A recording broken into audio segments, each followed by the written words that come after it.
Hi everybody, my name is Jens Larsen.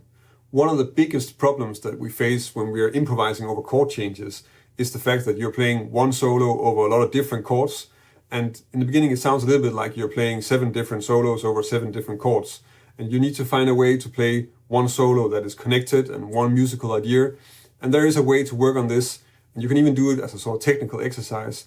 And that's what I want to talk about in this video. If you want to learn more about jazz guitar, about understanding harmony, reharmonizing chord progressions, and interesting arpeggios and scales, then subscribe to my channel. If you want to make sure not to miss anything, then click the little bell notification icon next to the subscribe button. With this exercise, I'm assuming that you already know how to figure out what scale goes with what chord in the song that you're playing. And just to keep it simple, I'm going to do this on a turnaround in the key of C. You can do it on any song and it works really well. You probably want to do this mostly with songs where there's like a clear difference between the different chords and the different scale sounds that are in there. Just in the beginning, just to be really clear about what is going on, and you can really hear what is happening. But I'm going to use this turnaround in C just because it's easy. So it's going to be a turnaround with altered dominance, C major 7, A7 altered, D minor 7, G7 altered, and then C major 7. The idea is that you have to think ahead. So while you're playing on one chord, you have to be aware of when you're going to hit the next chord and what you have to play.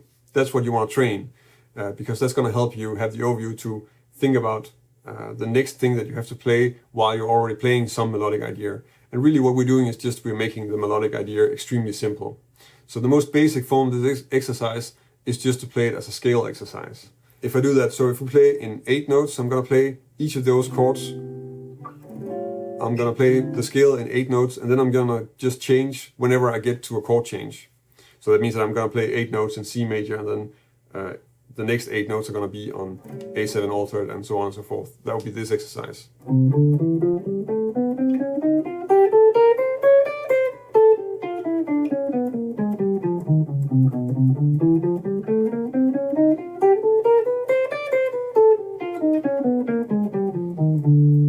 So that's just a few rounds. Now I kept it in one position. You might want to do this in other ways as well, depending on how you practice. If you're practicing a lot in positions, then maybe just try this in positions.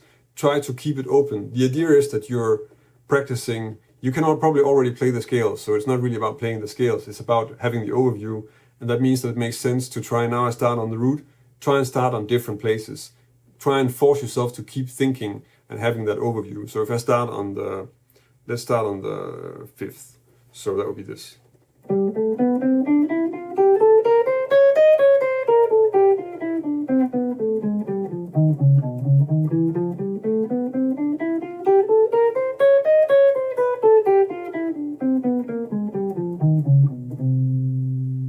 And of course, if you're not only practicing in positions and you really want to have an overview and some freedom in moving around the neck, you probably want to do it just from the lowest note to the highest note on the guitar. That could be something like this.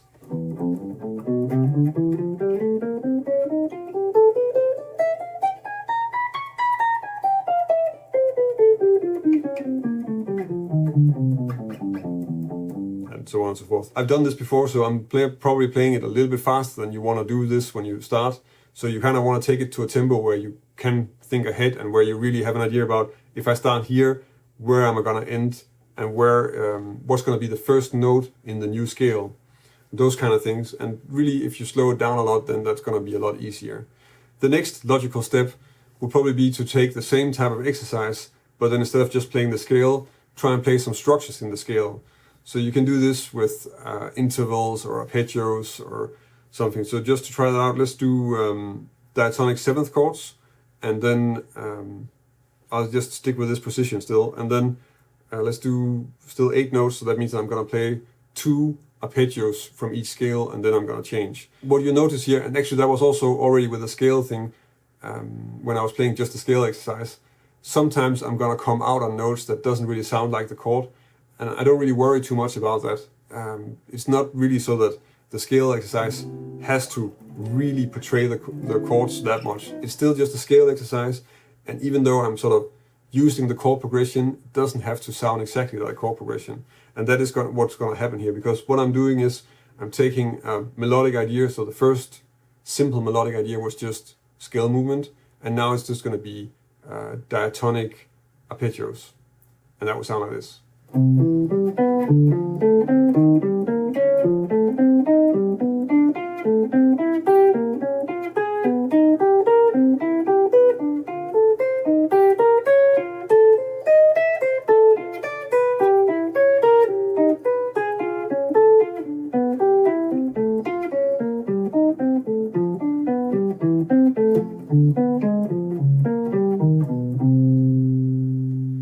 And of course, you can do something like this along the neck as well if you want to play outside position. So if we do open voice triads from low to high, that would be something like this.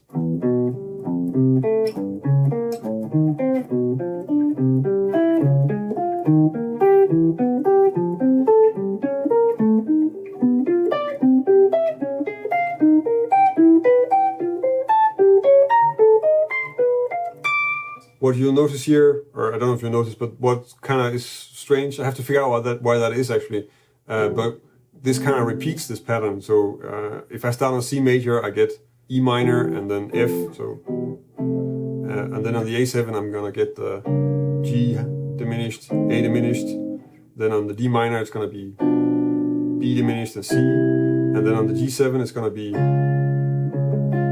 the D flat and the E flat major, and then I'm actually back on E. If you're working on this exercise and you start with a turnaround, which might be a good idea, especially if you're just starting, because then you don't have to keep track of a very complicated form, and you also don't have any places where you have the same chord for like 2 bars or something like that. So then once you feel comfortable doing it with 1 bar per chord, you might want to increase the harmonic rhythm so that you have 2 chords per bar. And that means that if you play the basic scale exercise, you have 4 8 notes before you change chord. That could be something like this.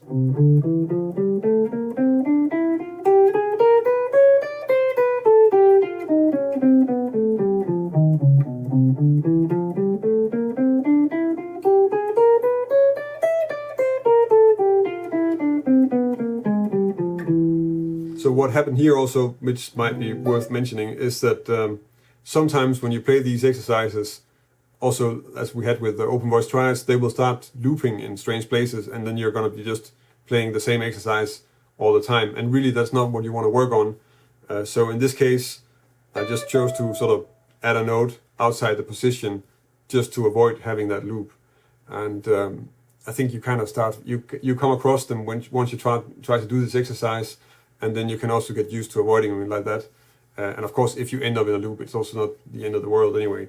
As long as you keep trying new things and you keep trying to force yourself to think ahead and try out new things and have that overview, because really that's what this exercise is about. And this is not the kind of thing where you want to work on getting this really fast or anything. It's really just play it slowly, like I'm playing it here, or even slower. I think most of the time when I practice this, I practice it a lot slower than what I'm doing now. And I think it makes a lot of sense to just work on it like that, because it is about thinking ahead. It is a thought process. It's not about how fast you can move your fingers. I think it's important that we take a look at the exercise that we play and then try and see if we can maybe change them a little bit so that they get a little bit closer to actually playing music. And I think this is an example of that. And I think it's also a nice way to work on some skills that we don't really normally work that much on, because it's a little bit like now we're practicing our scales and we're thinking about the arpeggios, but when we're soloing, then we kind of assume that we can think ahead and that we have that overview. And this is an exercise that's building that overview, and you want to have exercises like that. If you have other exercises that are sort of bridging the gap between actually soloing and just practicing your scales, then please let me know. I would be very curious to hear about them, and I'm always looking for new ideas in terms of those types of exercises. If you want to learn more about jazz guitar and this is the first time you see one of my videos, then subscribe to my channel. I publish a new lesson every week, and I've been doing this for quite some time, so there's already a lot of material on my channel. Besides commenting on this video with a new idea for an exercise, you can of course also help me by joining my Patreon community. I'm very grateful for the people over on Patreon that are supporting me and helping me make all these videos. And if you're supporting me on Patreon, I can give you something in return. So if you're interested, then check out my Patreon page. There's a link in the description. That's about it for this time. Thank you for watching, and until next time.